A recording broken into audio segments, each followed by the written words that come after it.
उनको मतलब है हिंदुत्व की मार्केटिंग से, उनको मतलब है राम को बेच। अगर ये माफी 3 मंदिरों के लिए मांग लिए रहते कि हमसे गलती हुई है, हिस्टोरिकली जो लोग बाहर से आए तो उन्होंने ये नुकसान किया है, क्योंकि फैक्ट है, तो फिर 3,000 की मांग नहीं होती। नहीं 3,000 की फिर भी मांग हो सकती है। क्या प्रॉब्लम है? आप इन्वेस्टिगेशन करने नहीं देंगे और जोर जबरदस्ती दंगा फसाद करेंगे, इसका नतीजा क्या है? क्या मीडिया ट्रायल करवा करके इस तरह के मसलों को, जो कि सबजुडिस है, और क्या कोर्ट पे दबाव बनाना चाहती है भारतीय जनता पार्टी? मंदिर के अंदर मस्जिद खोजने की बात, मस्जिद के अंदर मंदिर खोजने की बात, इस प्रकार का जो प्रोपेगेंडा चलाने की कोशिश की। 2011 में मैंने देखा है, घड़ियाली होते थे जो घड़ियाल लेकर के जाते थे और पूजा करते थे, जिसमें उनको दफन किया। 10 साल का इनका जो एक्सपेरिमेंट था, हिंदू मुस्लिम दंगा फसाद, खून खराबा, मार काट, इसकी राजनीति अब पूरी तरह से फेल हो चुकी है। नमस्कार, आप हैं निष्कर्ष बिहार के साथ और मैं हूं मनोज चतुर्वेदी। संभल से जो धुआं निकला वो अजमेर तक पहुंच गया है। जी हां, और बहस पूरे भारत में ये छिड़ रही है कि आखिर मंदिरों को मस्जिद तोड़कर बनाई गई है या मस्जिद के नीचे भी कहीं ना कहीं मंदिर है। मुस्लिम धर्मगुरु कहते हैं कि अब भूल जाना चाहिए इन सब बातों को कि कौन सी मंदिर तोड़कर मस्जिद बनाई गई और कौन सी मस्जिद के नीचे जो है वो मंदिर दबा हुआ है। सबसे बड़ी बात यह है कि ये चर्चा जो है इसी पर हम आज करने वाले हैं। और चर्चा ये है कि हिंदू पक्ष कह रहा है, कल हमने एक सर्वे किया तो हिंदू पक्ष कह रहा है कि 3 हमने मांगा था, मिला नहीं, अब तो 3,000 लेंगे। एक बात और आपको बता दूं कि 12 दिसंबर को वर्शिप एक्ट पर एक फैसला आने वाला है और 1991 को, 12 दिसंबर 1991 को ही वर्शिप एक्ट नरसिम्हा राव के समय में लागू किया गया था। आपसे हमने बुलाया था, बबलू प्रकाश आने वाले थे, शायद इस मुद्दे पर चर्चा करना उन्होंने नहीं चाहा। कांग्रेस से शिशिर कौंडिल हमारे साथ हैं, आरजेडी से के प्रवक्ता परवेज हैं और संजीव श्रीवास्तव हैं, सनातन पर खूब जमकर बोलते हैं, समाज सेवी हैं और बिहार में जो है तमाम लोगों को रोजगार जो इन्होंने दिया है उसके लिए भी जाने जाते हैं। चर्चा शुरू करेंगे पहले परवेज जी से ही। परवेज जी, संभल से आग शुरू हुई, फैल रही है, अब पहुंच गई अजमेर तक। अजमेर भी शिव मंदिर ही है, क्या कहना चाहेंगे? सच्चाई राहत इंदौरी साहब ने अपने जमाने में एक बात कही थी कि लगेगी आग तो आएंगे जद में कई सारे, यहाँ पे सिर्फ हमारा मकान थोड़े ही है। तो जो एक प्रोपेगेंडा चलाया जा रहा है इस देश में, मेरा ऐसा मानना है कि भारतीय जनता पार्टी और उस प्रकार की नफरती विचारधारा कहीं न कहीं देश में 2014 से 2024 तक कमजोर होती चली गई है और अब एकदम पतन के कगार पर खड़ी है।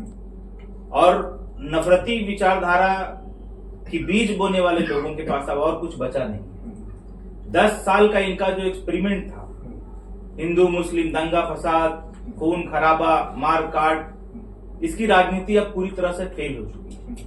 और 2024 का परिणाम इस बात का सबूत है कि 2024 में इस विचारधारा की बैसाखी पे सरकार बनी है जो किसी भी समय गिर जाएगी। जिनके सहयोग से सरकार है उन लोगों में भी आपस में रोज खींचातानी चल रहा है। उनकी एलआई पार्टनर्स ही अब उनके बात हम सुन लीजिए ना पहले। इसके सपोर्ट से क्या है वो नहीं, जिसके सपोर्ट से सुन लीजिए, आप सुनिए पहले, बोल लीजिए। जिसके सपोर्ट से सरकार चल रही है, अब उनके एलआई पार्टनर्स भी उनके साथ खड़े नहीं दिखाई देते हैं। चाहे वक्फ बिल का मुद्दा हो या आप अभी मंदिर के अंदर मस्जिद खोजने की बात, मस्जिद के अंदर मंदिर खोजने की बात, इस प्रकार का जो प्रोपेगेंडा चलाने की कोशिश की जा रही है, इस कोशिश से न केवल भारत के अंतर्राष्ट्रीय स्तर पर बदनामी हुई है बल्कि देश में आपसी सौहार्द को बड़ा क्षति पहुंचाने का काम किया गया है। जिस प्रकार से संभल की घटना हुई, एक याचिकाकर्ता जाता है कोर्ट के अंदर और एक दिन में उसकी पिटीशन को सुना जाता है, दूसरे पक्ष को बिना सुने हुए पहली बार भारत के इतिहास में न्याय प्रक्रिया इस प्रकार की हुई कि बिना दूसरे पक्ष। चलिए न्याय प्रक्रिया पे आ जाएंगे। 1911 में एक पुस्तक आई, अजमेर हिस्टोरिकल एंड इनकम्प्लीट, लेखक थे हरविलास सारदा। 1911 में उन्होंने लिखा था, उस समय न भाजपा का शासन था, न कि कांग्रेस का शासन था, किसी का शासन नहीं था, लेकिन उन्होंने कुछ जिक्र किया है उस अपनी किताब में। जज थे, भगवान शिव के प्राचीन मंदिर को तोड़कर अजमेर शरीफ मंदिर बनाया गया था। 800 वर्ष पुरानी मस्जिद तो भले वो थी, लेकिन हिंदू भी कहीं ना कहीं अब हैरान है कि क्योंकि करीब 1.5 लाख लोग रोज वहां जाते हैं, और हिंदू जब ये सुन रहा है कि भाई हमारा शंकर का प्राचीन मंदिर था, उसके उस किताब के 90 नंबर पेज पे है कि उस समय हिंदू पुजारी जो मस्जिद कमेटी के तरफ से रखा गया था, वो गर्भगृह में जाकर चंदन चढ़ाता था शंकर को। ये 1911 की किताब अजमेर हिस्टोरिकल एंड स्क्रिप्टेड में लिखा हुआ है। क्या कहना चाहेंगे कि वो मंदिर था या नहीं था? देखिए, बेसिकली क्या है, आपको बताऊं चतुर्वेदी जी की कहीं से भी कांग्रेस पार्टी मंदिर, मस्जिद, गिरजाघर ऐसे इन विषयों पर डिस्कशन करने के लिए नहीं जानी जाती है और न उसमें भरोसा रखती है, विश्वास रखती है।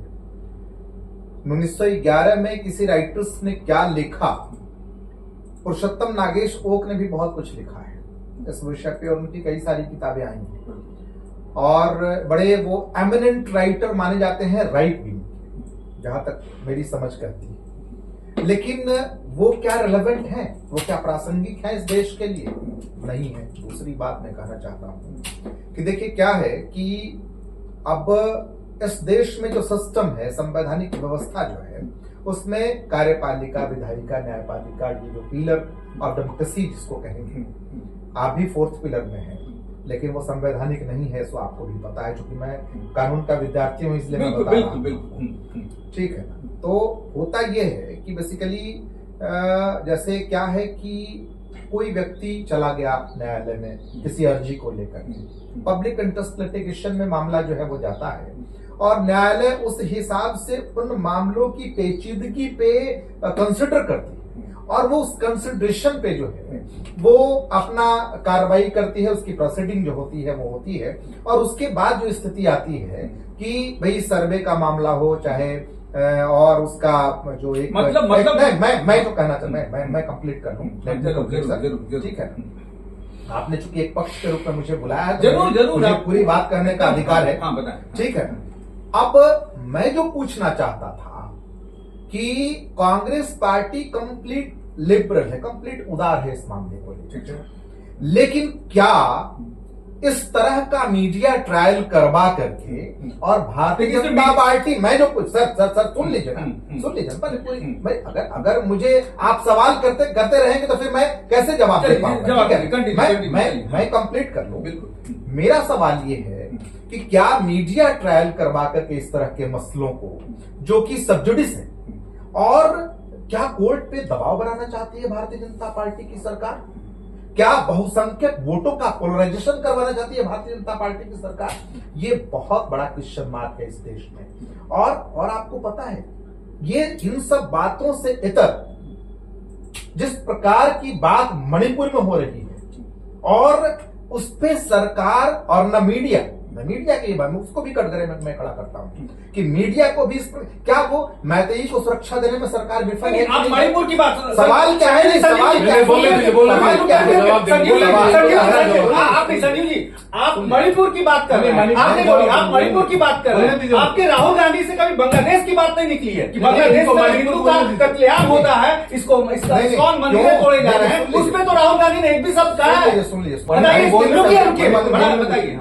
1971 में जब शेख मुजीबुर रहमान की ट्रीटी हुई भारत के साथ, उस समय प्रधानमंत्री हमारी श्रीमती गांधी थी। इस ट्रीटी में वो मेंशन है, उस ड्राफ्ट में, उस ड्राफ्ट को देखिए, उसमें मेंशन है कि अगर विपरीत परिस्थितियां उत्पन्न होती है बांग्लादेश में किसी भी प्रकार की, तो भारतीय फौज ये इंटाइटेड है कि वहां जाकर के सर्जिकल स्ट्राइक करे और उन परिस्थितियों से मुकाबला करके और वहां की जनता को सेफ करे। मेरा सवाल ये है सर चतुर्वेदी जी, किसकी सरकार है? क्या राहुल गांधी जी प्राइम मिनिस्टर हैं? बिल्कुल, ये सवाल ये जो है प्रधानमंत्री जी ने एक शब्द भी बोला क्या? कहीं कोई इसका जिक्र है? और अगर इस प्रकार का है तो भारत सरकार क्या कर रही है? भारत सरकार की विदेश नीति कितने विफल है कि बांग्लादेश उसके हाथ से निकल गया। ये नेपाल उसके हाथ से निकल गया, श्रीलंका उसके हाथ से निकल गया। सारे लोग भारत को आंख दिखा रहे हैं आज के दौर में। चाइना तो हमारा कह लीजिए कि राइवलरी उसके साथ है, लेकिन ये तमाम देश जो हमारे पक्ष में हैं आज भारत को आंख दिखा रहे हैं और प्रधानमंत्री हाथ पर हाथ धरे बैठे हैं। कैसी बात करते हैं आप? ये जिम्मेदारी कौन लेगा? इसकी जिम्मेदारी कौन लेगा? ये जरूर आएंगे आपसे। संजीव जी, आप प्रखर एक वक्ता हैं। सवाल यहां पर ये है कि कुछ लोग संभल में गए, कोर्ट ने परमिशन दिया है।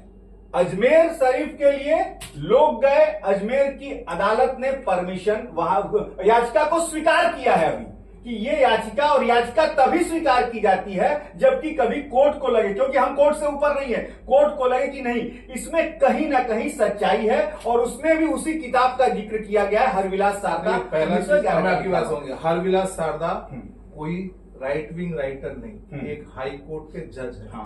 उन्होंने बोला वकील हैं, उनको ये ज्ञान होना चाहिए। तो जज शारदा वाज अ जज, हाई कोर्ट जज। पहला उनकी वो ऐसा नहीं। और उन्होंने अपनी आंखों देखी बोली है कि 1911 में मैंने देखा है घड़ियाली होते थे जो घड़ियाल लेकर के जाते थे और पूजा करते थे, जिसमें उनको दफन किया। बिल्कुल ठीक है।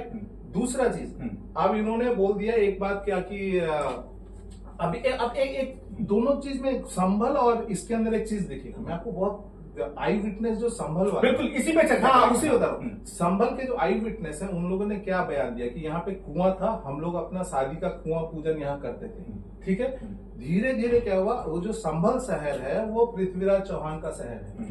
धीरे धीरे करके जैसे जैसे मुस्लिम आबादी बढ़ती चली गई वैसे वैसे धीरे धीरे करके उन्होंने अपने मंदिर जितने वहां हिंदू के कुआं था या जो कुछ भी था उसको बंद करते चले गए। ये मैं नहीं बोल रहा हूँ, वहां रहने वाले लोग बोल रहे हैं, आज के जनरेशन के लोग हैं जो उन्होंने जहां पूजा किया। अब इसको ना आप अजमेर लेके जाइए, आज अजमेर को नकार दिया जा रहा है। आज के जो लोग बोल रहे उसी तरह से ये शारदा जी ने भी सुने शारदा जी ने उस समय वो चीज देखा था तो लिखा। आज के लोगों ने हम लोग को बताया कि हमने कुआं देखा था, हमने वहां पे हिंदू मंदिरों का ये पूजा हम लोग करते थे, सब करते थे। जैसे जैसे जनसंख्या का दबाव बढ़ता चला गया वो सारी चीजें दबा दी। तो आज के दिन में जब हमारे सामने संभल दबाया जा रहा है तो 1911 में जो जज साहब ने बोला था उसको कौन स्वीकार करेगा? कोई नहीं करेगा। अब हम आते हैं असली मुद्दे पे। संभल में दो ही पक्ष हैं, आर्कियोलॉजिकल सर्वे ऑफ इंडिया और हिंदू पक्ष। मस्जिद कमेटी का कोई लीगल एंटिटी नहीं है, तो मस्जिद कमेटी को क्यों सुनने जाएगा जज? अब जज के सामने दो लोग गए, ये वकील साहब बताएंगे, एक वादी एक प्रतिवादी, दोनों ने बोला ठीक है साहब सर्वे करवा लो, तो जज क्या 15 दिन बाद फैसला देगा? जो भारतीय न्याय संहिता के अनुसार जो नए जजमेंट के पैटर्न्स आए हैं वो जो अब उनको पता है कि उनको झुलाना नहीं है। तो जब मालिक है जमीन का आर्कियोलॉजिकल सर्वे ऑफ इंडिया और हिंदू पक्ष जाता है, उन्होंने ठीक है सर्वे कराओ। दूसरा चीज है, मैं नहीं जानता हूं कि किसके नीचे मंदिर है किसके नीचे मस्जिद है, कोई मतलब नहीं। मान लीजिए मेरे को कंप्लेंट है कि मुझे डाउट है कि भाई इसके अंदर मेरा सामान पड़ा है, ठीक है, सर्वे हो जाने दीजिए, पड़ा होगा तो ठीक, नहीं होगा तो नहीं ठीक, यही होगा ना भाई। सर्वे किसी भी सत्य की सत्यता को, किसी भी आरोप की सत्यता को जानने में क्या नुकसान है? इन्वेस्टिगेशन क्यों होता है? भगवान करे वहां कुछ ना निकले, आपकी मस्जिद आबाद रहे, बट अगर निकल गया तो अब ये तो को डाउट कैसे क्लियर करेंगे जब तक सर्वे नहीं होगा? सर्वे इज ए साइंटिफिक प्रोसेस, चाहे वो कोई भी करे। दूसरा चीज है, आर्कियोलॉजिकल सर्वे ऑफ इंडिया ने दोनों ही केसेस में क्लियर कट लिखा है, आज से नहीं 1880 से उनकी रिपोर्ट्स हैं कि यहाँ पे ये था। बात समझ रहे हैं? तो इसमें कोई डाउट कि अच्छा मान लीजिए फिर भी हो सकता है कि कुछ ये हो गया, तो जो लोकल आदमी बोल रहा है कि हम यहाँ कुआं पूजा करते थे, या जो जज साहब बोलते थे कि यहाँ पे चंदन लगा के पूजा होता था, घड़ियाली होता था, ये सब तो एविडेंसेस हैं। इन्वेस्टिगेशन में क्या प्रॉब्लम है? आप इन्वेस्टिगेशन करने नहीं देंगे और जोर जबरदस्ती दंगा फसाद करेंगे, इसका नतीजा क्या निकलेगा? हमने जो रिसर्च करके निकाला है 11वीं शताब्दी में पृथ्वीराज सुनिए फिर अरे मैं आपको प्रूफ दे रहा हूँ ना, मैं आपको नहीं प्रूफ दे रहा हूँ ना, पहले सवाल नहीं ऐसे थोड़ी होगा। अब संजीव श्रीवास्तव जैसे लोग अगर इस बात को कहने लगे कि दो ही पक्ष है, सर्वे मस्जिद का हो रहा है, अब पक्ष मस्जिद और मुस्लिम कमेटी है ही नहीं, ये कह रहे हैं मालिक से आर्कियोलॉजिकल सर्वे ऑफ इंडिया जी, ये मालिक है जमीन की, इनके पास कितना ज्ञान है कि आर्कियोलॉजिकल सर्वे ऑफ इंडिया कौन सी जमीन का मालिकाना हक रखता है? कौन सा जमीन का मालिकाना हक आर्कियोलॉजिकल सर्वे ऑफ इंडिया के पास होता है? एक सेकंड, आर्कियोलॉजिकल सर्वे तब मैं आपको बता वकील साहब बैठे, तब सुन लीजिए मेरी बात, सुन लीजिए। अजमेर शरीफ पहले बोल लीजिएगा, उसके बाद मेरे को नहीं, बीच में नहीं। अजमेर शरीफ में भी ये Sanjeev ji archaeological survey of India का पास जमीन का मालिकाना हक होता है। सब नोटिस किसको किसको जारी किया है कोर्ट ने? अल्पसंख्यक कमेटी को, मंत्रालय, अल्पसंख्यक मंत्रालय को, दरगाह कमेटी को और एएसआई को। कहाँ पे? अजमेर में। हम संबल की बात कर, संबल में नहीं दिया, संबल में हम संबल की बात कर, मैंने संबल की बात, फिर आप उठाया। अगर आप संजीव श्रीवास्तव अगर जस्टिफिकेशन दे रहे हैं कि संबल का सर्वे सही सर्वे है, तो आप अजमेर में क्यों नोटिस दे रहे हैं? कोर्ट नोटिस दरगाह कमेटी को वहाँ कोर्ट नोटिस दिया है, फिर यहाँ क्यों नहीं याचिका को स्वीकार करके वो कोर्ट ने लीगल नोटिस एंटिटी दिया नहीं है। है यहाँ पे, वो कहा कि लीगल आप एंटिटी नहीं है। सर्वे हम आपके घर का करेंगे। हाँ। आज पुलिस आपके घर पे आएगी जांच करने, और आपके घर मैंने आप पे मानते हैं कि संबल गलत हो रहा है संबल में? निश्चित रूप नहीं, से वो संबल तो सही गलत बोल हुआ। रहे हैं, वो सही बोल रहे संबल हैं तो भाई। बिल्कुल गलत हुआ ना। नहीं, वो सही बोल रहे हैं कि जिसका घर है उसको नोटिस देना पड़ेगा, तो नोटिस तो दिया गया। किसको दिया? आज जज हम लोग जैसे बेवकूफ है। अरे किसको भाई दिया? लोअर कोर्ट का भी जज किसको होगा, वो दिया? लीगल नोटिस दे देगा। पहले सुन लीजिए, पहले बात को घुमाइए मत। घुमाने क्या है, वो नहीं एक है। सेकंड, आप जो जानकारी फिर हम दे रहे संजीव जी हैं आते हैं, लोगों को, क्योंकि कानून के जानकार वो भी हाँ, बैठे उनको पूछिए, वही अच्छा जवाब आर्कियोलॉजिकल सर्वे ऑफ इंडिया के पास कोई जमीन का मालिकाना हक नहीं होता है। जमीन का सर्वे करना, उसकी वास्तविक स्थिति और पुरातत्व स्थिति क्या है, वो आपको देके रिपोर्ट देने का काम होता है इधर देखिए, गवर्नमेंट आपको नहीं को। जानना। ठीक है, आप सुन लीजिए। संबल की घटना से शुरू हुई बात। संबल की घटना में मुस्लिम पक्ष को बिना सुने हुए आपने सर्वे का आदेश दे दिया। सर्वे का आदेश जारी होते ही 2 घंटे के अंदर में सब सर्वे करने के लिए डीएमएसपी की दल चली आती है, और भीड़, और उसमें पक्षधर का वकील आर्कियोलॉजिकल सर्वे ऑफ इंडिया के साथ, डीएमएसपी के साथ, और एक भीड़ जो धार्मिक नारा लगाते हुए मस्जिद के अंदर घुस रही है। क्या आप धार्मिक हिंसा भड़काने की पूरी नीयत से इस तरह का घटने को आप अंजाम नहीं दे रहे थे? और अगर इसके बाद होता है तो ये सरकार की मंशा और तो साफ दिखाई देती है ना कि आप इसको कंट्रोल कर सकते थे। देखिए संबल पे उसमें नहीं है, धार्मिक हिंसा भड़की है, क्या हुआ उसमें नहीं गया। हमने सवाल ये शुरू किया था कि संबल का धुआं अजमेर तक पहुंचा है, मुख्य बिंदु यही था। संबल का तो जो है वो सर्वे होना है जो, और यहां पे भी जो हुआ है, अल्पसंख्यक मंत्रालय को नोटिस दी गई है, दरगाह कमेटी को और एएसआई को, अदालत की जो नोटिस दी है। लेकिन सबसे बड़ी बात यहां पे ये आ रही है कि 12वीं शताब्दी में ही पृथ्वीराज चौहान के साथ पहली बार जो है मोहम्मद गौरी ने आक्रमण किया था। पृथ्वीराज चौहान पे मोहम्मद गौरी ने ख्वाजा मोहम्मद चिश्ती, मोहिउद्दीन जो चिश्ती हैं, उनके साथी आए थे। उस समय पृथ्वीराज चौहान ने उनको हरा दिया था, और उसके बाद पृथ्वीराज मोहम्मद गौरी लौट के चले गए थे। लेकिन ख्वाजा मोहिउद्दीन चिश्ती नहीं गए थे वापस, उन्होंने दिल्ली को अपना ठिकाना बनाया। जो इतिहास कह रहा है, इतिहासकार कह रहे हैं, जो दिल्ली को ठिकाना बनाया। और उसके बाद क्योंकि अजमेर और वो जो इलाका था, यही चौहान वंशों का वो इलाका था, मेरी बात को ध्यान से, चौहान वंशों का वो इलाका था। ये ख्वाजा मोहिउद्दीन चिश्ती जो है वहां आके, क्योंकि सूफी संत थे, उन्होंने धर्मांतरण कराना शुरू किया। दूसरी बार जब फिर मोहम्मद गौरी ने आक्रमण किया, उस समय तब तक वहां आबादी बढ़ चुकी थी, और दूसरी बार भी पराजय के करीब लौटना पड़ा उनको। लेकिन चिश्ती साहब की उसी समय मौत होती है, और उन्हें ले जाके दरगाह में रख दिया जाता है, और कहा जाता है कि बस उसी समय से ये विवाह है। उस जगह पे हिंदू मंदिर हो, क्या हो, ये तो आर्कियोलॉजिकल सर्वे और जो भी आएगा वो आएगा। क्या सही मानते हैं कि इतिहासकारों ने जो लिखा है, जो किताब में सब आना शुरू हो गया, कहां तक ये सच्चाई है? देखिए क्या है ना, इसमें थोड़ा सा मुझे वक्त अगर देंगे। बिल्कुल बिल्कुल बिल्कुल बिल्कुल बिल्कुल। बेसिकली क्या है कि अभी बिहार में सर्वे हो रहा था, आपने देखा होगा, और बिहार में सर्वे जो हो रहा था, उस सर्वे में था क्या कि अब खतियान निकालना है। तो कई पीढ़ियों का वो डिमांड जो है, जो अलग होने की, उसका जो म्यूटेशन होता है, तो उसमें डिमांड का डिवाइडेशन होता है, उसके बाद वो म्यूटेशन होता है। तो अब मान लिया कि 3-4 पीढ़ी ऊपर जो है वही डिमांड अलग नहीं हुआ, तो कि पैतृक संपत्ति जो पैटर्नल प्रॉपर्टी का जो बंटवारा होता है वो उसी हिसाब से होता है। तो उसमें अब आपके बाबा के ही पिताजी जो थे वही अपना डिमांड अलग नहीं करवा पाए थे। और ऐसी बहुत सारी जमीनें हैं। तो कई जगहों पे आपने देखा होगा कि जो आप आज मुस्लिम कौम के लोग, वो जब उनकी ऊपर की पीढ़ी में आप जाएंगे तो कहीं ना कहीं वो कन्वर्टेड है, चाहे किसी भी बिरादरी से कन्वर्टेड हो। बगल में गांव है पीरू बमतारा, हम भूमिहार बिरादरी से है, जहानाबाद मेरा घर है। और कयालगढ़ अरवल जहानाबाद का सबसे बड़ा जो है सोनभद्रिया भूमिहारों का।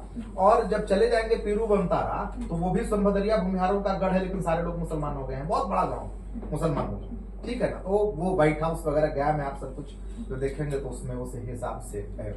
अब मैं दूसरी बात और बताना चाहूंगा कि होता यह है कि यहाँ कई तरह की सनातन व्यवस्था है। अगर सनातन व्यवस्था में आप देखेंगे तो कई तरह के छोटे छोटे संप्रदाय हैं, ठीक है। जैसे बहुत लोग शैव को मानते हैं, बहुत लोग शाक्त को मानते हैं। अब शैव में भी कई छोटे छोटे जो है वो ये, वैष्णव में भी अब देखिए रामानंदी संप्रदाय अलग है, रामानुजम संप्रदाय। मैं तो कह रहा हूँ, मैं तो कह रहा हूँ, मैं सुन। तो जब ख्वाजा मोइनुद्दीन चिश्ती यहाँ आए तो अब लोग बताते हैं कि उनपे गाना भी है, छाप तिलक सब छीने रे मुझसे नैना मिलाई के। तो आपने देखा होगा 90 लाख ऐसा कहते हैं लोग कि 90 लाख लोगों का कन्वर्जन हुआ उनके नेतृत्व में, ठीक है। वो जो भी लोग थे वो सारे के सारे सनातन व्यवस्था से जुड़े हुए थे, लेकिन चूंकि उन्होंने सूफियाना उसको अपनाया। चूंकि देखिए धर्म क्या है, धर्मधारित धर्म जो आप वेद में पढ़ते हैं हम लोग, जो धारण करने योग्य है वही धर्म है। पूजा व्यवस्था अलग हो सकती है, लेकिन पूजा व्यवस्था का भी अलग एक सिस्टम है। अब है क्या कंट्रिक्टरी कहाँ है कि देखिए क्या है ना कि किसी को किसी से कोई प्रॉब्लम नहीं है, प्रॉब्लम यहाँ पॉलिटिकल है, ठीक है। एक तरफ अगर इस प्रकार का उन्माद फैलाएंगे तो वोट का पोलराइजेशन होगा, और अगर बहुसंख्यक वोट का पोलराइजेशन होगा तो एकमात्र कॉपीराइट्स उसका भारतीय जनता पार्टी के पास है, ठीक है ना। हम लोगों का ये मानना है कि धर्म व्यक्तिगत मसला है, ठीक है ना। हम किसी भी धर्म को, किसी भी संप्रदाय को, किसी भी पूजा पद्धति को अपनाते हैं, ये मेरा व्यक्तिगत मसला है। इसमें किसी का कोई जो है वह इंक्रोचमेंट नहीं होना, इंक्लूडिंग कि गवर्नमेंट का भी इंक्रोचमेंट नहीं होना चाहिए, जैसा मेरा मानना है। और हम लोग इसीलिए इस बात को बहुत ज्यादा तूल देने पे भरोसा नहीं रखते हैं, और न जो है किसी प्रकार का इसको लेकर के कॉम्प्लेक्स है।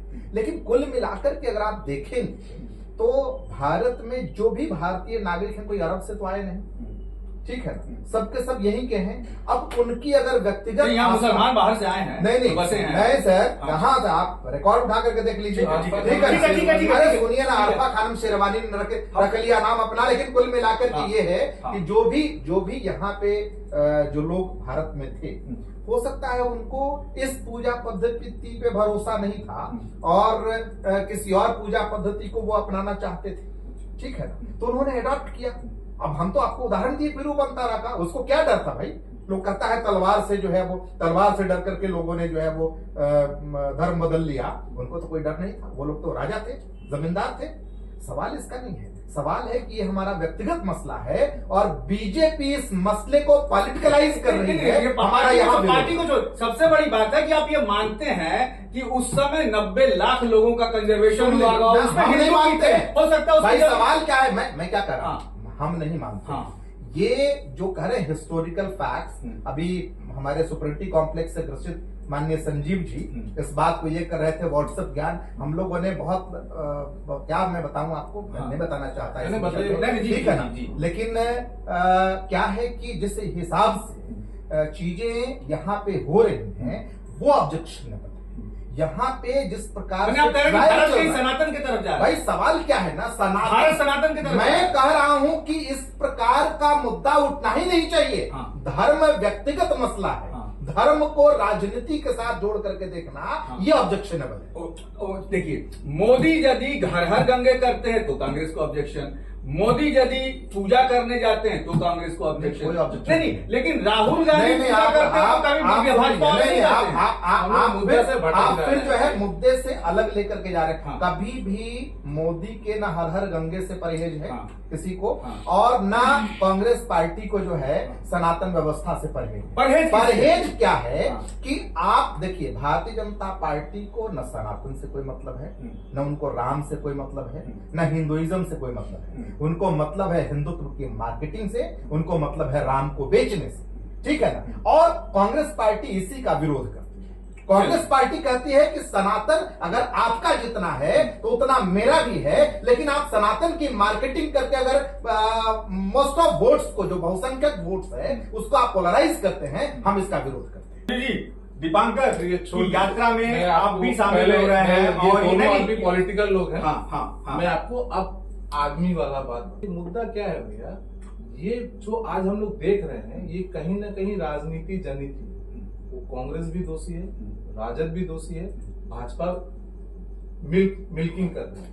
मतलब मेन मलाई भाजपा निकाल रही है। इन्होंने बोला 2014 से पहले दंगा नहीं हुआ था। तातारपुर और भागलपुर कब हुआ था? अभी तो बोले कि नहीं हुआ। 2014 के बाद संजीव जी हमने बोला कि पहले मेरे को बोलने दीजिए। एक मिनट परवेज, मैं बोलने के पीछे नहीं बोल बोल रहे थे ना। हाँ मैं बोल रहा हूँ। जो बात मैंने नहीं बोला, आपने आपको रिवाइंड करके दिखा दूंगा। आप मैंने ठीक बोला है ठीक है ठीक है। हाँ चलिए। अब क्या है भैया, हिंदुस्तान में हमेशा से दंगे होते रहे, ठीक है। टू बी वेरी ऑनेस्ट, ये वकील हैं, ऑब्जेक्शन करेंगे। We are not a secular country, we are progressively secular country. हम लोग धीरे धीरे सेकुलर बन रहे हैं। उसके रीजन कौन है?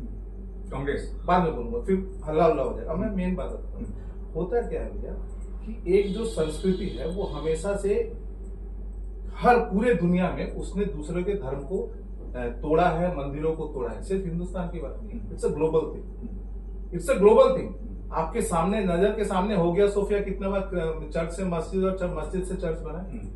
बिल्कुल बिल्कुल, ठीक है। हाँ उसका भी आज यहूदी रोते हैं। पूरा स्पेन एक टाइम पे सारे चर्चों को तोड़ के मस्जिद बना दिया गया था। फिर जब वर्ल्ड वॉर 1 के बाद फिर से जब हुआ तो फिर से वो पूरा चर्च बना हुआ है ना। पूरा स्पेन में तो वही हालत था, यूरोप में तो स्पेन था ही उसका सबसे ज्यादा सफर है। तो क्या है कि एक आइडियोलॉजी है, पॉलिटिकल आइडियोलॉजी, उसका रिलीजन से कोई मतलब नहीं है। क्योंकि मैं बार बार बोलता हूँ कि जिस दिन सारा मुसलमान इस्लाम मान लिया उस दिन सारा झंझट खत्म हो जाएगा। जो पॉलिटिकल आइडियोलॉजी है कि हमको सुपीरियर रहना है, उसको एस्टैब्लिश करने के लिए हिस्टोरिकली लोगों ने दूसरे धर्म को इंसल्ट किया था। ये एक धर्म की बात नहीं, पूरा ग्लोबली किया था, किसी एक धर्म को नहीं किया था। आपके सामने बुद्ध मूर्ति तोड़ा है बोहेमिया में, किसने? तालिबान ने। तो ये हिस्टोरिकल फैक्ट है कि हर धर्म को नीचा दिखाने के लिए उसी के धर्म स्थल को तोड़ करके बनाया गया। क्या होता है कि धीरे धीरे दुनिया बटोगे तो कटोगे समझते हुए इकट्ठा होती है। आज सारे क्रिश्चियंस इकट्ठा हैं, सारे हिंदू इकट्ठा हैं। जब वो इकट्ठा होती है उसके अंदर ताकत आता है, वो अपने हिस्ट्री को और अपने हिस्टोरिकल चीजों को रिक्लेम करना शुरू करता है। वहां से झंझट शुरू होता है। अब इस झंझट को आप जिएंगे, देखिए देयर इज अ प्रॉब्लम। आपका सबसे बड़ा फैक्ट है कि आप उस प्रॉब्लम को पहले एक्सेप्ट करेंगे। ये हिम्मत आपके अंदर होनी चाहिए, इसमें सुपीरियरिटी कॉम्प्लेक्स नहीं, हिम्मत है। आप उस प्रॉब्लम को एक्सेप्ट करो, अपने पर्सनल इंटरेस्ट को उससे बाहर निकालो और माफी मांग के आगे बढ़ जाओ। अगर ये माफी 3 मंदिरों के लिए मांग लिए रहते कि हमसे गलती हुई है, हिस्टोरिकली जो लोग बाहर से आए तो उन्होंने ये नुकसान किया है, क्योंकि फैक्ट है, तो फिर 3000 की मांग नहीं होती। नहीं 3000 की फिर भी मांग हो सकती थी। आज मथुरा मंदिर में जमीन के कागज आज तक मथुरा के नाम पे है। आर्कियोलॉजिकल सर्वे ऑफ इंडिया जिस प्रॉपर्टी पे हाथ रख देता उसका मेंटेनेंस, रख रखाव 100% उसका था। मुंशी प्रेमचंद का घर ले लिया बिहार में जीरादेवी में जाकर के, डॉक्टर राजेंद्र प्रसाद का मकान में आप जा नहीं सकते बिना उसके परमिशन के। तो संभल की मस्जिद जब एएसआई की थी तो आपने क्यों उसको बाहर निकाल दिया? 1920 में आपने मारपीट करके एएसआई को बाहर निकाल दिया। जैसे जैसे पॉपुलेशन बढ़ती गई आप दबाव बढ़ाते चले गए। और पॉलिटिकल पार्टी, अगर आज भाजपा अगर हाइट पे है तो उसके लिए दोषी कौन है? उसके लिए दोषी कौन है? कांग्रेस दोषी है। भाजपा को अगर हिंदुत्व वोट का पूरा 100%, क्योंकि उसने लड़ाई के दोषी कौन है? कांग्रेस दोषी है। बिल्कुल। आप बनाएंगे नॉन सेकुलर एक्ट्स। देखिए, अगर Hindu endowment act, Hindu undivided family act non secular है तो वक्फ एक्ट भी नॉन सेकुलर है। सेकुलर देश में मुस्लिम पर्सनल लॉ को भी सेकुलर नहीं है, ठीक है ना। अगर सेकुलर देश वो है, संवैधानिक ढांचा नहीं है, आप कहीं गलत चले गए। नहीं कोई संविधान, मैं बता देता हूं भैया, आप इसमें तुरंत रिजर्वेशन को लाएंगे। संविधान सभा के चर्चा में रिजर्वेशन को बोला गया था सकारात्मक विभेद। पर्सनल लॉ बोर्ड का कॉन्स्टिट्यूशनल बॉडी नहीं है। बॉडी नहीं है तो है तो वक्फ बोर्ड के बारे में आप जो कह रहे हैं मैं मानता हूँ, ठीक है, बट अब मुस्लिम क्या- पर्सनल लॉ बोर्ड हम तो बोल रहे हैं। अब होता है क्या भैया, आज के दिन में ये तो हिंदू मुस्लिम झगड़ा है ना, ये और बढ़ेगा, ये रुकने वाला नहीं, ये ग्लोबली बढ़ेगा, ये ग्लोबली बढ़ेगा। आपको समझ में नहीं आ रहा है, आप किसी को समझ में नहीं आ रहा। मैं आपको ब्रॉडर पिक्चर दिखा दे रहा हूँ, मैं आपको ब्रॉडर पिक्चर दिखा दे रहा हूँ। मणिपुर जल रहा है ना, वहां का नागालैंड का सीएम जो है वो बोलता है हमको अलग क्रिश्चियन स्टेट चाहिए। बांग्लादेश में अलग क्रिश्चियन देश के लिए, उसी वजह से शेख हसीना की सरकार गई। आंदोलन होता है छात्रों का रिजर्वेशन के खिलाफ में, अचानक से आप हिंदुओं को मारने लग जाते हैं। इस्कॉन जो कि सनातन की एकमात्र ऐसी संस्था है जो मिशनरी मोड में काम करती है, उसको रशिया भी उसमें केस होता है, रशिया में केस हरा देता है। वो एक लॉफुल देश है, वहां पे हो गया। इन लोगों ने क्या, जो बांग्लादेशियों ने क्या, वो क्या किया, तो हो क्या रहा है भैया कि जब आप चारों तरफ से दबाइएगा तो रेपरकशन मिलेगा और तगड़ा मिलेगा। और जहां तक रह बात बांग्लादेश के बारे में, इन्होंने बोला कि 71 के एग्रीमेंट में ये, मैं आपको क्लियरली बता देता हूँ, वो एग्रीमेंट जो आप कोट कर रहे हैं वो फैक्ट नहीं है। 71 के पिताजी में, मेरे पिताजी का एक घुटना और एक पांव में 2 स्प्लिंटर लगा। I know 71 like anything. मैं बचपन से 71 पढ़ते तो आप ही आप बता रहे थे क्या उसका? नहीं, मैं ड्राफ्ट नहीं, मैंने सुना होगा, मैंने बोला ना, मैंने आप ड्राफ्ट देखिए पहले, आप ऐसे ड्राफ्ट नहीं, वो एग्रीमेंट है, ड्राफ्ट फैक्ट को, अरे फैक्ट को आप दरकिनार नहीं कर सकते। पूरा तो ड्राफ्ट आप देखिए। कंप्लीट फैक्ट बोले ना। कोई वहां लड़ा रहा था बॉर्डर पे, वो ड्राफ्ट बना रहा था क्या वैसा है कुछ? नहीं, ऐसा कुछ होता है क्या? ये कुछ भी हो, अश्वत्थामा मर गया, जा सकती है। अश्वत्थामा मर गया, नर नहीं हाथी। इन्होंने आधा बोला, आधा छुपा। आधा क्या अभी बता दो। इसमें हुआ क्या था कि उन्होंने ये बोला था कि Indian army can interfere, but only after getting constitutional authority from the government of that time of government of Bangladesh. उन्होंने क्या किया, वो आधा वाले को छुपा दिया क्योंकि उनको सूट करता है, इनको कुछ सूट करता है, ये राजद से वो कांग्रेस से। मेरे को सच सूट करता है, मैं सच बोलूं। अब ये देखिए, आज के दिन में सॉल्यूशन एक ही है, इसके लिए भी उनके लिए भी।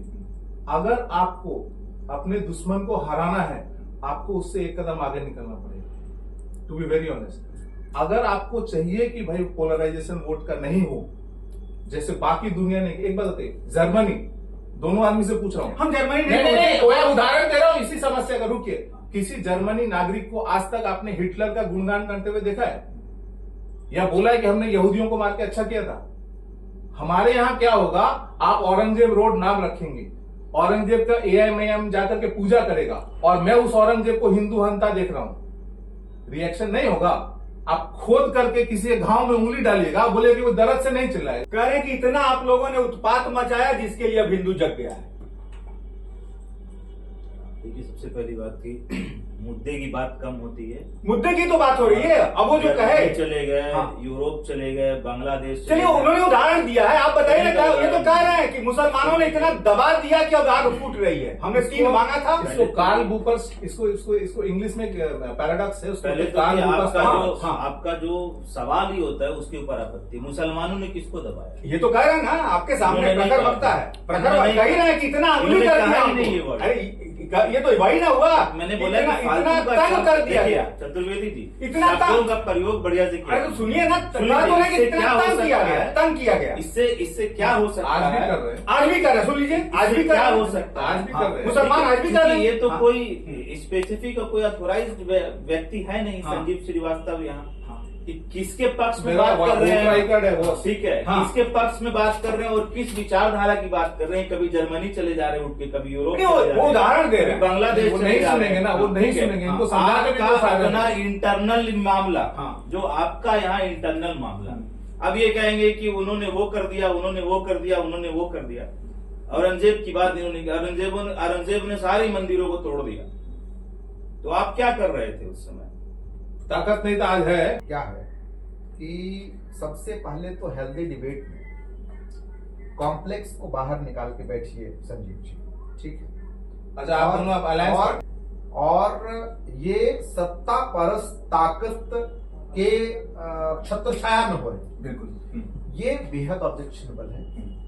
और दूसरी बात ये है ना कि जैसे मान लिया हम लोग बैठते हैं तो हम लोग बराबरी में बैठते हैं, ठीक है ना? कोई और यहाँ पे कोई आता है तो वो इंटेलेक्चुअल डिस्कशन होता है, कोई मसल्स पावर का नहीं है। नहीं, बिल्कुल नहीं होना चाहिए। निचोड़ यही निकला नहीं, वो कि किसी कांग्रेस से थे और एकदम नहीं। शायद परवेज पूरी तरह ये से बाहर निकल गए चर्चा से। सबसे बड़ी बात यह है कि जो सनातन का मसला आज नहीं, सत्ता हम- पक्ष से जो उठाया जा रहा है उस नहीं, पर आप- कहीं ना वो कहीं बात को कांग्रेस को आपने जो निश्चित बोला है, तौर वो पर आप क्या बोले? प्रॉब्लम लड़ लो। है। कांग्रेस का भी कहना कहीं ना कैसे बोल कहीं सकते हैं सही है लड़ लो? कि धर्म हमारा नहीं पर्सनल करेंगे। मामला है जिंदगी भर और लड़ते इसमें रहेंगे। हम फिर आप किसी बोले कि को लड़ लो। इंटरफेयर वही तो हो रहा है ना, लड़ नहीं ही रहे हैं। करने उनका देंगे। कमेंट है कहीं ना कि कहीं मुसलमानों सत्ता के बारे पक्ष में के ऊपर कितना एक परसेंट बहुत बड़ा मुसलमान है यहाँ इस दोषारोपण देश के है। अंदर अब जो देखते साथ हैं मुसलमान कि हिंदू सत्ता पक्ष धर्म की तरफ से क्या आप बने रहिए हमारे